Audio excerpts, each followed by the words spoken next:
Okay, welcome to the Planning and Development Committee meeting for Tuesday, August 19th, 2025. And we have a roll call. Dwayne Preston. Here. Jim Krensick. John Ognebeen. Here. Liz Thompson. Here.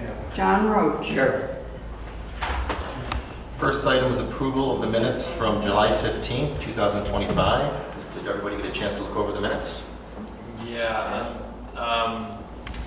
proposal B for Baskin, it says the result was recommended approval of the proposal to the ZBA. I don't think we did a recommendation at all, it was just a public hearing. Correct. Yes. Okay, we'll make the duly noted. Any other questions? No. Okay, and moving on, 20 Thomas Avenue. Is there Jason Santora here? Okay. You can just step right up here up to the desk if you like, Jason. The applicant, Jason Santora, owner, has applied for a permit to add an additional 6.8 feet wide loose stone driveway to the northeast side of the dwelling. There is an existing 10.4 feet wide asphalt driveway on the southwest side of the dwelling. This is a type 2 action as defined by environmental conservation law and is not subject to review under Seeker 6 MICRR Part 617.5 C13. Review and approval procedures, City Planning and Development Committee pursuant to Section 190-49C of the zoning ordinance. The Planning and Development Committee shall review and make recommendations to the ZBA for applications that include parking variances. The Zoning Board of Appeals pursuant to Batavia Municipal Code Section 190-49 of the zoning ordinance, the ZBA shall review and act on required variances. Required variances for the area, Batavia Municipal Code Section 190-39E1, the width of a driveway shall not exceed 25% of the lot frontage. The driveway width permitted is 12.12 feet for 25%. The existing is 10.4 feet for 21.4%. The proposed is 17.2 feet for 35%, and the difference is 5.08 feet for 10%. Jason, what can you tell us about your driveway? Well, it's not a driveway, that's why I'm here. I've had tenants parking, my tenant parking on that side. I acquired the house a little bit over a year ago. I assumed it was a driveway, so this was a learning experience for me. It's not a driveway, and I'm trying to see what I can do to make them happy. Okay.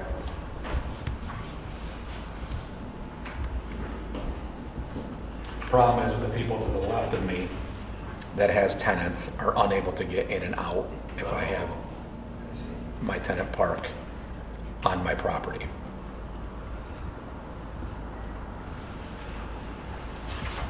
So it's kind of been a nightmare. So For me, my neighbors next to me and the landlord there and the other tenant as well. Okay, so you're looking to expand the driveway? Yeah. Okay. So there'll be like 2-car lane? No, technically not. You've got a driveway on the north side of the house. Right side, yeah. On the north side of the house, so standing in the street looking, right side of the house, there's an existing driveway that is 10.4 feet wide. It's actually a shared driveway, but his portion on his property is 10.4 feet. And then on the other side, now he wants to put another driveway in on the left side, the south side of the house. And that driveway width will be 6.8 feet.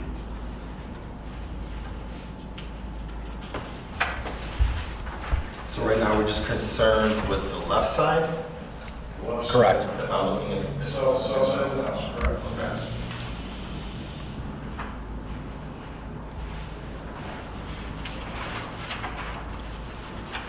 So you will notice we have some issues. There's a street view photograph. And there's a red marker indication of the approximate property line.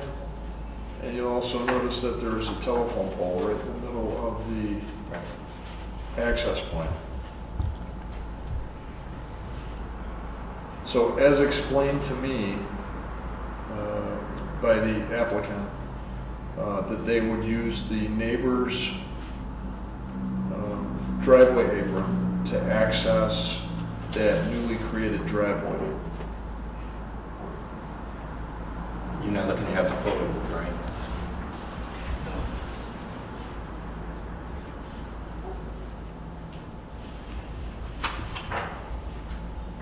Is the other driveway going to be removed? On the right side? Yes. No. The issue that I have is I acquired these two tenants. They do not get along at all. So I'm trying to save my headache, the police, Right. several occasions, and I'm just trying to make everybody, and the landlord to the left, trying to do what I can to see what my options are. Any questions? I'm not fond of the idea of it being stone. Right now, everybody's kumbaya, a change in ownership of the house on the left side there adjacent. This thing is going to be right on their property line.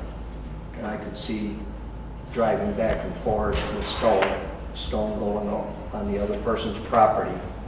I would have no problem if it was blacktop, like on the other side. And it would also be more consistent.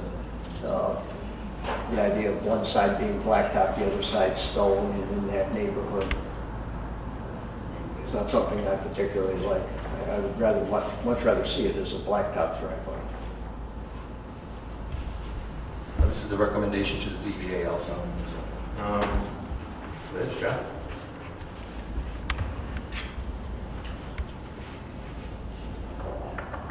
I mean, it is a rental, but yeah, that would definitely be tough to do.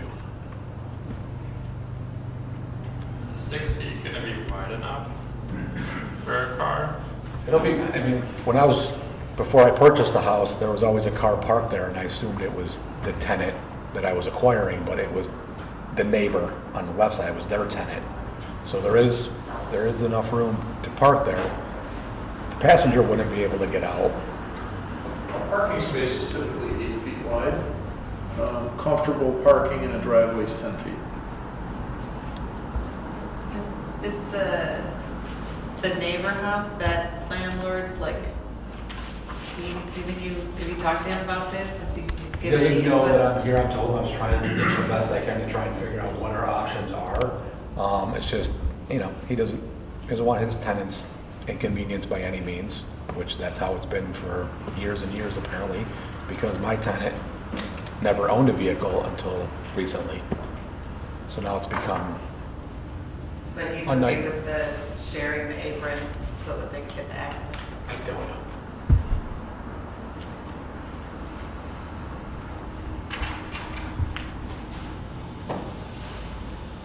You'll also My see guess from would be- that street level photograph, that if there was a third car in that driveway, they won't be able to get in or out. Right. Telephone poles are no problem.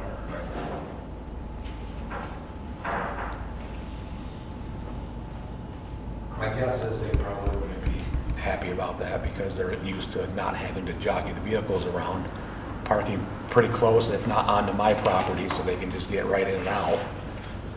But now there's an issue because there's another car.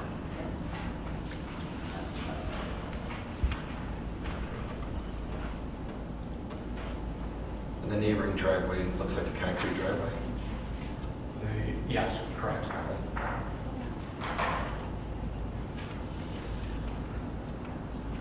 And I wouldn't have an issue with them parking on the right side of my property, on the right side, because they just don't get along, and they've already had the cops there 3 times because of issues, because she parked there.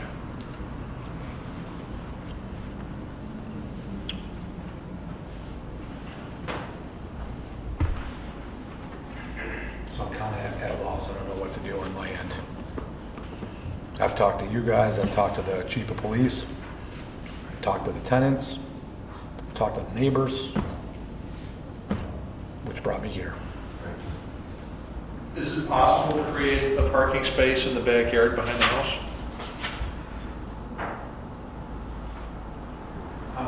On the left side? Where your existing driveway is on the right side. On the right side of the house. No, because that's the issue with the two tenants not getting along at all. Well, my point is if you could have, so that they don't have to switch cars, is that the idea? That one blocks the driveways for the other and they won't move it? The neighbors to the left, where I want to add the new driveway, they're the ones with the issue of jockeying the vehicles, not my tenants. So you want to add a driveway for your neighbors? For the neighbor's property, not yours, your use? No, it's my property. I guess I lost you with the, Yeah. Parking. So on your existing driveway, you have two Existing tenants? driveway on You the have right. two tenants that are arguing? yes. And so they're not getting along? Right, okay. So on that right side of the driveway, the Yeah. driveway that's existing on the north side of the house? Yes. Can you add two parking spaces back behind your angled parking back behind the house? So here's the. Then that way they don't have to park in the No, I driveway get on each other. it. The tenant on my right side does not even own a vehicle. So they don't want the tenant on the left side to park on the right side of the house? Correct. Oh. Now, they've done that, she's done that, and the problem they run into is the neighbor on my right side, it's a shared driveway. She was unable to get out her garbage bin because the cars were parked too close together and too close to the house.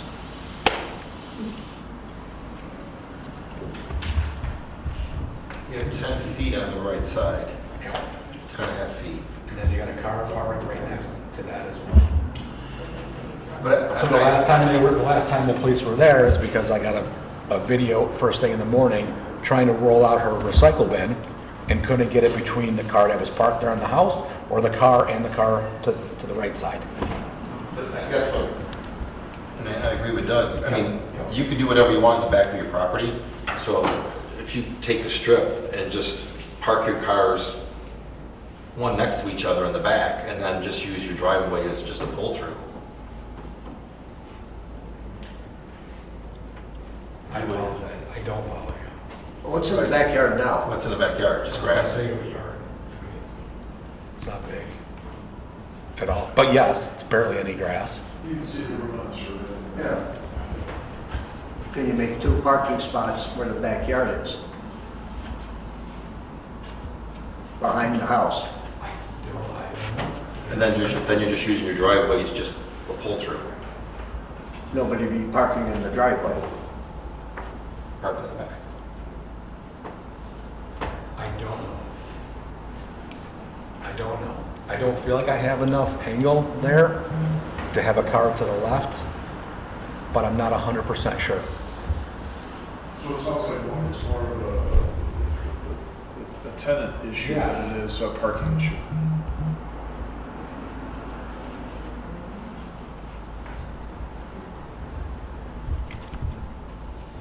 But she's been parking on the left side where I want to put the driveway. Some days there's no problem, some days there are people next door are calling because they can't get out. I guess I can give you some choices, you know, what you can do. That would be That's- great. That's all we're here for. Option one would be obviously to take your back lot and see if you can get another 2 cars in there, and then, you know, pull on your right side of your driveway all the way down, and then park. I got you. And then the other option is if we go forward with this, we'll have to make a motion on it, see if we want a blacktop or not.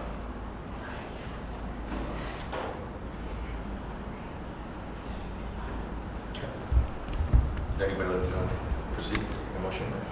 I would lean more towards expanding the right side in the back versus the left.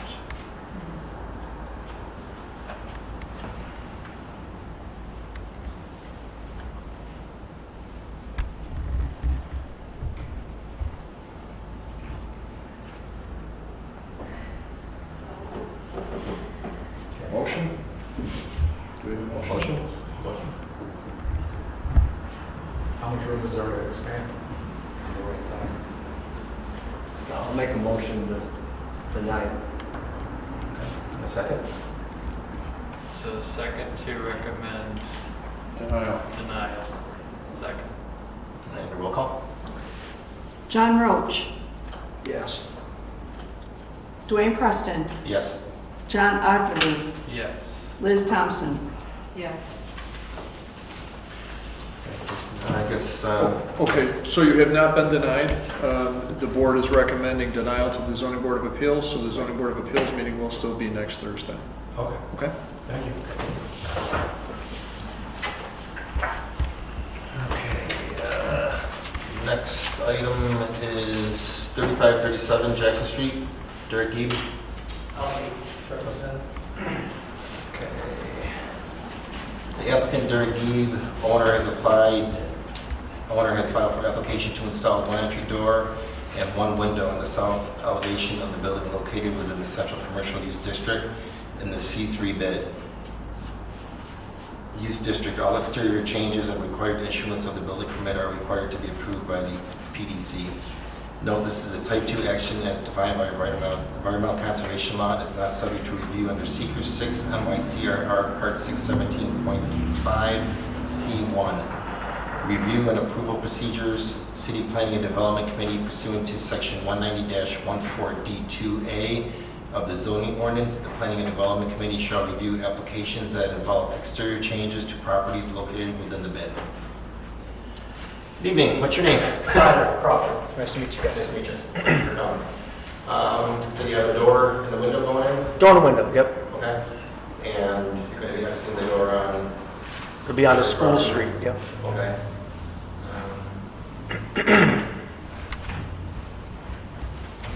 Anything else you can tell us? That's really it, just adding a storefront to downtown. They'll have parking, parking right in front of it. Okay. Questions from the board? Motion? I'll make a motion to approve. A second. Second by John. Roll call. John Agnew, Yes. Liz Thompson, Yes. John Roach, Yes. Dwayne Preston. Yes. Thank you. You're all set. Thank you guys, appreciate it. Good night.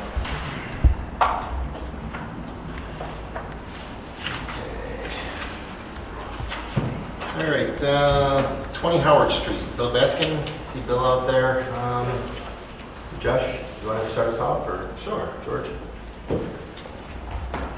Just for the record, my name is Joshua Rogers. I work at Wendell. We're an engineering and planning firm out of Williamsville, New York.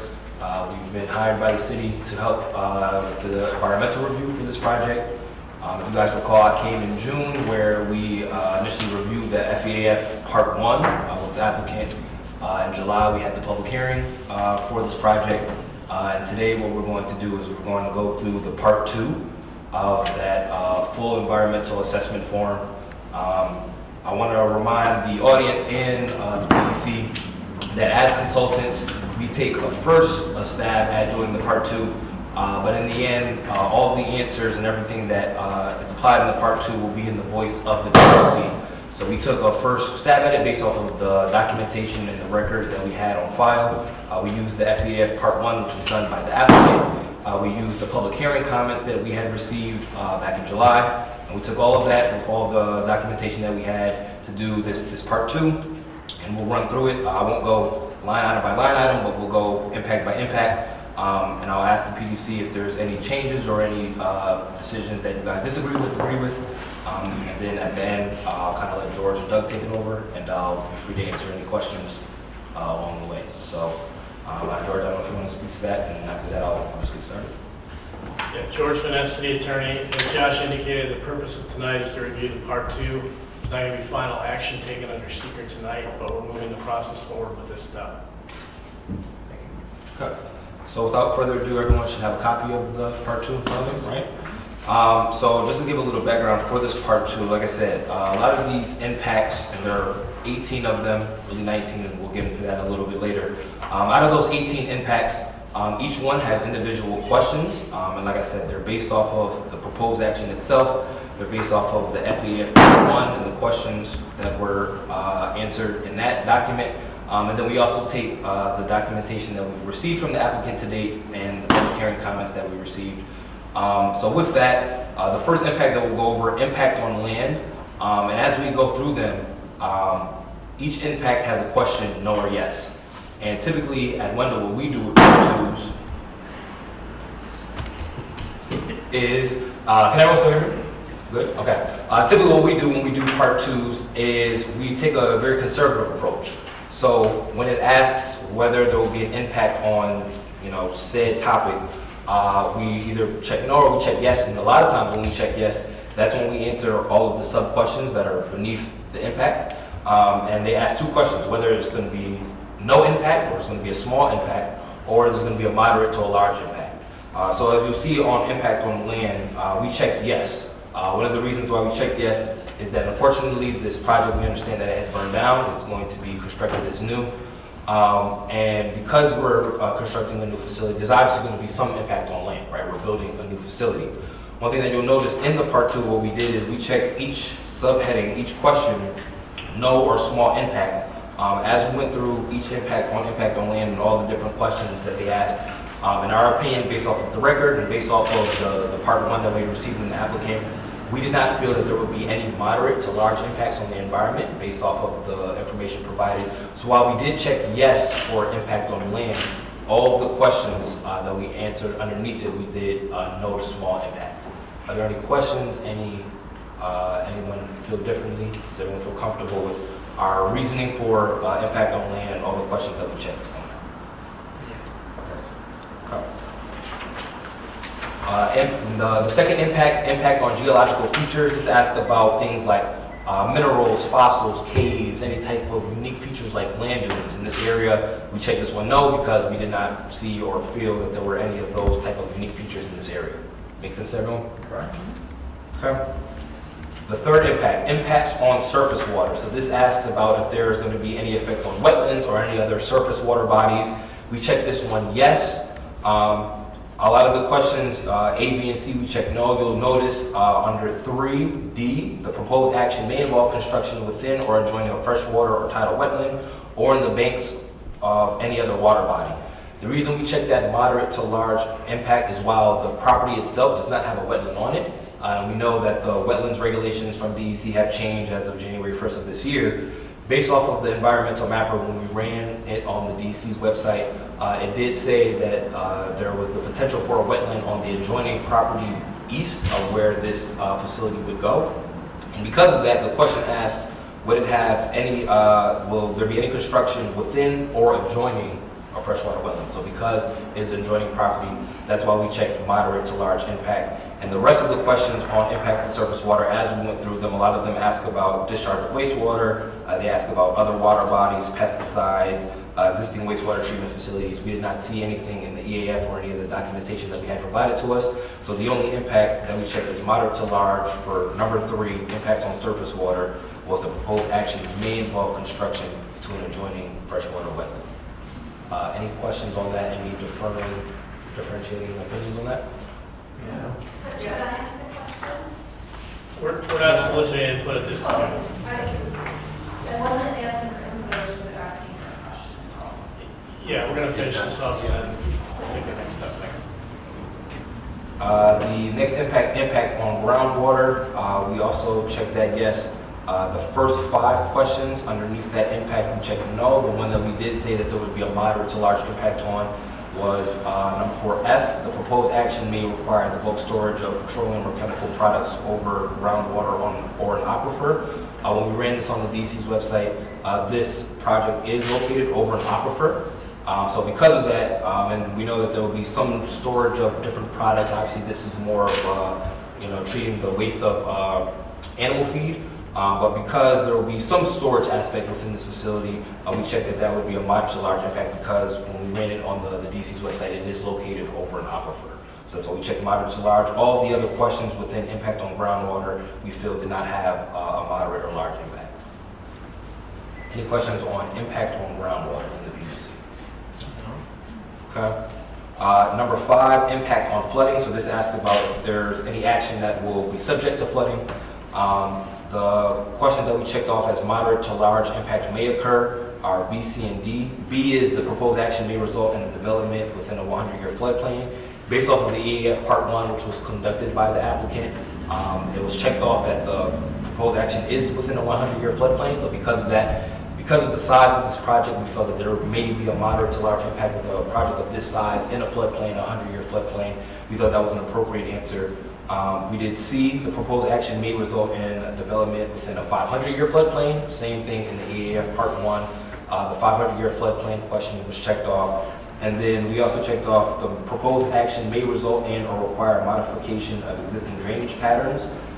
We've had our internal team at Wendell, we have planners, we have civil engineers, wastewater engineers. We've actually had our firm do an internal review based off of the information that we got provided from the applicant. And we sent that to the attorney and to the code enforcement officer with that review from our engineering, our civil engineer. And some of the comments that he had when he reviewed the FEAF and the site plan for this project was that there needed to be additional information for a more thorough engineering review. He didn't feel that there were enough proper calculations about expected water and sanitary flows. He also noted that because the building will be within a floodplain, that a permit will be required, and that will need to be coordinated through the city's different departments. So because of all that documentation that we had, we felt that that question would have a moderate to large impact, and then the rest of the questions for impact on flooding we felt did not apply. Any questions on all that? I know I'm going kind of fast, so stop me if I'm going too fast. Okay? The next impact, this one we thought was a very significant one, impacts on air. So the basis for impacts on air is the proposed action may include a state-regulated air emission source. A lot of this we took from what was already answered in the part one in terms of what chemicals would be emitted from the project. We also obviously took into account a lot of the comments that we heard from the public during the public hearing. And as you can see, we checked yes for impacts on air, moderate to large impacts, more than 1,000 tons of carbon dioxide. The reason we checked that moderate to large is because in the FEAF, if you go to D2G, which was checked off in the FEAF, it specifically states, go to real quick. In the FEAF, the applicant answered that there would be 7,214 tons of carbon dioxide emitted due to this project. So we took the information that we had received from the applicant on record, and that is significantly more than 1,000 tons per year. So that's why we checked moderate to large impact. The rest of the chemicals, there either was no calculation from the EAF Part 1, so we assumed that there would be no or small impact for all of those. And then the rest of the questions that we checked off for impacts on air. B, the proposed action may generate 10 tons or more of any one designated hazardous air pollutant or 25 tons of any combination. Because when we checked in A, we checked moderate to large impact for B. For question C, the proposed action may require a state air registration or may produce an emissions rate of total contaminants that may exceed 5 pounds. Obviously, this committee is aware that we got some correspondence from the New York State DEC that is requiring the applicant to get a new air state facility permit. So we checked the moderate to large because of that. The proposed action may reach 50% of any of the thresholds in A through C. We checked that as moderate to large impact because of how much more tons per year for question A in terms of carbon dioxide. And then you guys will see under 6F, under other impacts, because the DEC is requiring an air state facility permit, that is a process that takes a couple of months. That's not a typical permit that certain projects require. Because of that and because of the comments that we heard from the public hearing, we wanted to write that impact down as other impacts and also had it be moderate to large impact because of the emissions that could be proposed to be released from this project. Were there any questions or any different opinions on any of the questions that we checked moderate to large impact for impacts on air? And of course, George, you can always stop me as well if you see anything. Impact on plants and animals, we checked no. Based on all the questions under impact on animals, we didn't see anything that was worthy of a moderate to a large impact. Is everyone comfortable with us checking no on that? Yes. For number 8, impact on agricultural resources. Obviously, there's not an active farm, or we didn't feel that there were any agricultural resources within this site. And that one was pretty self-explanatory, that we checked no for that one. For number 9, impact on aesthetic resources. So what this question really asks are there any vantage points or are there any federal, state, or local scenic aesthetic resources that would be impacted by the construction of this facility? We ran through, the list of, resources not only from the citywide, but from countywide, statewide. We didn't see any that were in proximity of this facility, so we checked no for that answer. Number 10, impact on historic and archaeological resources. We did check that yes. While we do acknowledge that we did run this project through the CHRIS site on SHPO, which is the State Historic Preservation Office, we understand that we ran this project through there and there were no state designated resources that came up, but we do know that there is a cemetery located right adjacent to this property. And because of the local cemetery, we did check off a yes and a moderate to large impact based off of there being a local cemetery in proximity to this facility. Does anyone have any questions or different opinions on that, why we did that? Number 11, impact on open space and recreation. This asks about recreation opportunities or the reduction of open space, especially if the city had an open space plan and they designated this area as recreation or open space. This is when we would check it off, but when we went through the city's documents, we did not notice that this was designated as open space or a recreation plan, so we checked a no for that question. Everyone fine with that? Number 12, impact on critical environmental areas. This project is not located in a critical environmental area, so we checked no for that. Number 13 is impact on transportation. So this is if the action were to have any significant changes in the existing transportation systems or existing transportation patterns. You'll notice that we checked off 13A, which says projected traffic increase may exceed capacity of existing road network. We also took into account the public hearing comments that we heard from neighbors and everyone that lives over in the vicinity of Howard Street. We heard a lot of comments that the road currently right now doesn't really have capacity for the large trucks that come in and out. And because of that, we checked that there may be a moderate to large impact that may occur.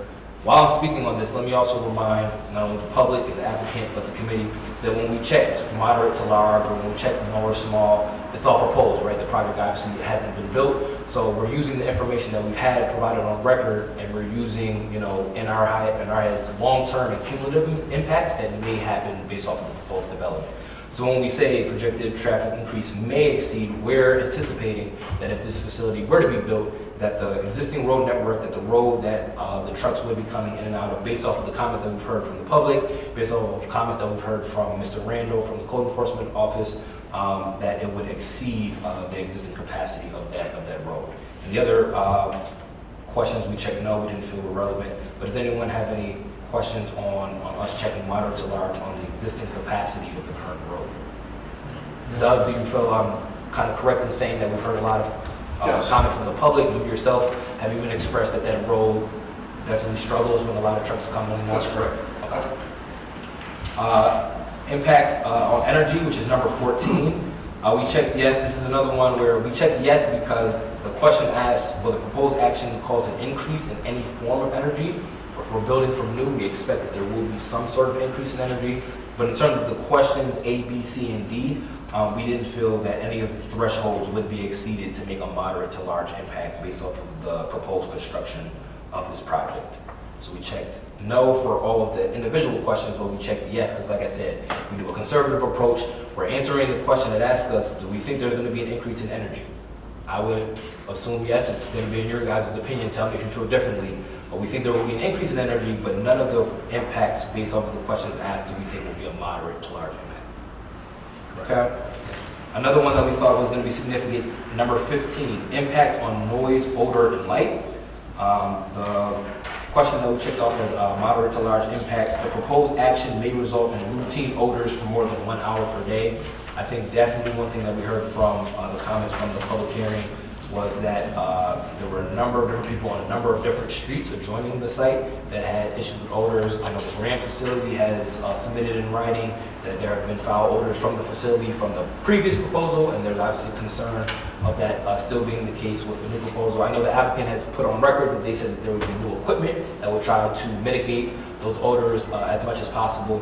But even in the public hearing comments, some of the applicants' representation even said that they would try to the best of their ability to mitigate odors, but I mean, there's still going to be some odors that will be emitted from the project. So because of that, we checked moderate to large impact on that. And then the rest of the questions for noise, odor, and light, we didn't think met the threshold for a moderate to large impact. Does everyone feel comfortable about when we talked about that routine odors based off of the previous comments that we heard from members of the public, based off of the responses that we got from some of the applicants' representation, that was accurate? Okay. Number 16, impact on human health. We checked that as yes. Something that we said would have a moderate to a large impact was question C. There's a completed emergency spill remediation or a completed environmental site remediation on or adjacent to the site. So there hasn't been a DEC spill remediation on the Baskin site itself, but in the EAF Part 1 that was done by the applicant, it did check off that there had been a spill remediation on an adjacent site. Because we're building a new industrial property or no industrial use on this property adjacent to something that had an emergency spill remediation previously, we thought that could be a potential moderate to large impact. The other thing that we checked off under impact on human health was letter I, which says the proposed action may result in an increase in the rate of disposal or processing of solid waste. Like I said, we understand that they're taking animal feed, and they're doing that. But because of the rate of disposal, or how the question says disposal or processing of solid waste, we wanted to take a conservative approach and say that that may have a moderate to large impact. Another thing that I'll say for the audience and for the applicant and for the PDC is that this is just the part 2. In the part 3, a lot of these impacts we will address. Some of these moderates, some of these boxes that we checked, moderate to large, we will address in the part 3. So if there's any different opinions, obviously we can kind of speak to that when we do the part 3 at a following meeting. Outside of that, all the other questions for impact on human health, we didn't feel met the threshold to be a moderate to large impact. Are there any questions with any of the things that we checked today? Number 17 is consistency with community plans. So this is asking if the proposed action isn't consistent with an adopted land use plan within the city. What we checked off was the proposed land use components may be different or in sharp contrast to current surrounding land use patterns. So while before, obviously the property, before it had burned down, had been in the area for a very long time, at that time, it could have been argued that, it had been there for a while, so it meets the existing land use patterns. Because unfortunately it burned down, we're treating this as a new proposal, we're treating this as a brand new building, and because of that, the question that we asked ourselves as we were reviewing the city's comprehensive plan and all the documents on the city's website, would a facility of this size in the area adjoining the residential component, adjoining the cemetery, would it make sense? Would it be a sharp contrast from the land use patterns today if the building was to be built today? And one of the things that we said it to ourselves is we felt that there would be a sharp contrast to put an industrial facility in this area, even though it is zoned correctly. Based off of land use patterns, like I said, there's that residential component, there is the cemetery that is next door to it. We felt, in our opinion, that it would be a sharp contrast to the land use patterns. Are there any questions, or does anyone feel differently on us putting that for 17A? No. Okay. So everyone is comfortable with suggesting that while previously, like I said, that facility had been there for a while, probably would have met the land use pattern at that time because it had been there for a while. Unfortunately, it burned down. So now we're building a brand new facility. We have to take into account what's existing there right now. We're putting a new facility there. Does that industrial facility make sense in that area? So everyone's comfortable with our reasoning behind that and the basis for it? Yes. Okay. And then number 18, consistency with community character, we checked off as yes. The moderate to large impact that we noted was the proposed action may create a demand for additional community services, example, schools, police, and fire. The reason we checked that off is, unfortunately, like I said, this unfortunately burned down. There was a lot of capacity that was needed from the police and from the local, many different fire agencies. And while we don't anticipate that a proposal or a new facility would burn down again, because of the previous proposal, we do feel that there would be a demand for additional community services should that happen. So we check that as a potential moderate to large impact. And the rest of the questions for consistency with community character, we did not feel were moderate to large. Any questions on 18, consistency with community character?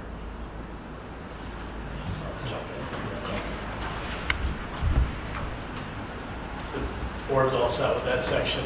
There is one other consideration that the board needs to make, and that is that New York State passed an environmental justice siting law, which went into effect at the end of last year. The law requires municipalities conducting seeker review and agencies considering major facilities permits to consider the impact of the proposed actions on environmental or disadvantaged communities within their area. The state has mapped out various disadvantaged communities. In reviewing the map, the area of Batavia where this proposed location would be falls within a disadvantaged community, which means that the city is required as part of its seeker review to consider potential impacts on the disadvantaged community under the law. DEC is in the process of updating the seeker regulations and the EAF forms associated with that. So although those forms are not fully adopted, there are considerations that we must make pursuant to the law that are binding today. Therefore, Wendell has printed out the section 19 of the draft of the EAF that has those considerations for disadvantaged communities, and we can review those with the board tonight. So with that, does everyone have number 19, impact on disadvantaged communities? So kind of just piggybacking off of George's point, this impact, what we're considering is disproportionate pollution burden on these disadvantaged communities. And what that means is, will this proposed action have a pollution burden or air emissions or odor emissions that will significantly impact disadvantaged communities more so than a community that isn't disadvantaged? And what goes into a disadvantaged community is different socioeconomic indicators. One thing that is considered a disadvantaged community is if there are low-income households. And as George said, when we mapped it out, a large chunk of the city of Batavia is within this map from DEC that is considered a disadvantaged community.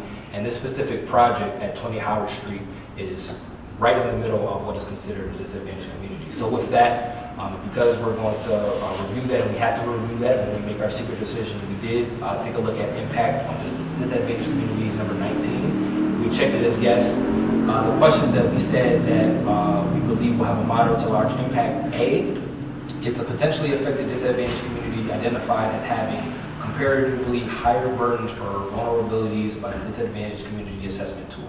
So the reason why we check that as moderate to large is that if everyone were to look at the map that was provided for them, you'll see in the red is areas or disadvantaged communities that are identified as having comparatively higher burdens and vulnerabilities.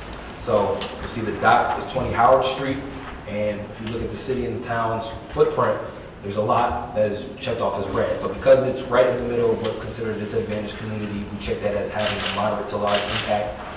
Question we asked were, will the proposed action create new air emissions or increase existing air emissions within a disadvantaged community? Based on what we went over, impact on air, which is number 6, we heard from, obviously, the DEC is requiring a new air state facility permit. We heard from the neighbors and a lot of adjoining resident concerns about air emissions from the previous proposal. So because of all the information that we had on the record, we thought that would be a moderate to large impact. We did E, the proposed action may increase traffic within a disadvantaged community. We just spoke on impact on transportation. We talked about the capacity of the road network as it is right now, and we anticipate that there will be more truck traffic that will go up and down Howard Road, and this is within a disadvantaged community, so we thought that would have a moderate to large impact. And then we also checked off F, the proposed action affects or involves one or more of the following facility types, and there's a list of facility types. The one that we felt was relevant to this project is 2, other industrial, manufacturing, or mining land uses. This is obviously clearly going to be an industrial use. And what this question is asking is, will this action have other industrial type uses that may or may not have an effect on disadvantaged communities more so than a community that isn't as disadvantaged? And in our opinion, based off of all the impacts that we just went over, 1 through 18, we felt that that would have a potential moderate to large impact on the environment and into disadvantaged communities, which is why we checked it moderate to large. And with that, those are the questions that we checked off. This is, I think in the city, this is the first time that we've ever gone over section 19. So we wanted to do our homework, make sure that we had everything on the record and provide it to you guys. But like I said, this will be in your opinion, this is in your voice. So if there are any different opinions, feel free to let us know.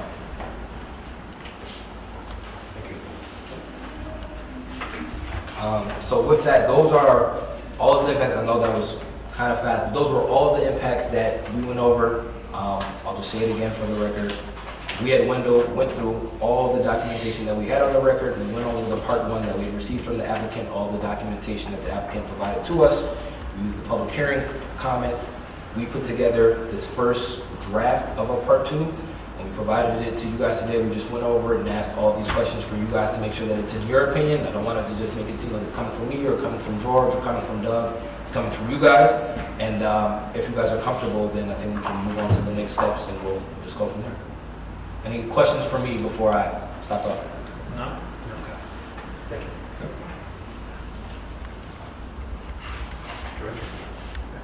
That's all I have. We'll move forward with part 1, part 2. Okay, thank you. Pleasure of the board. Comments? No? No? Okay. So I guess at this point, the Planning Development Committee, we are going to approve and accept the Part 1 and Part 2 environmental assessment form.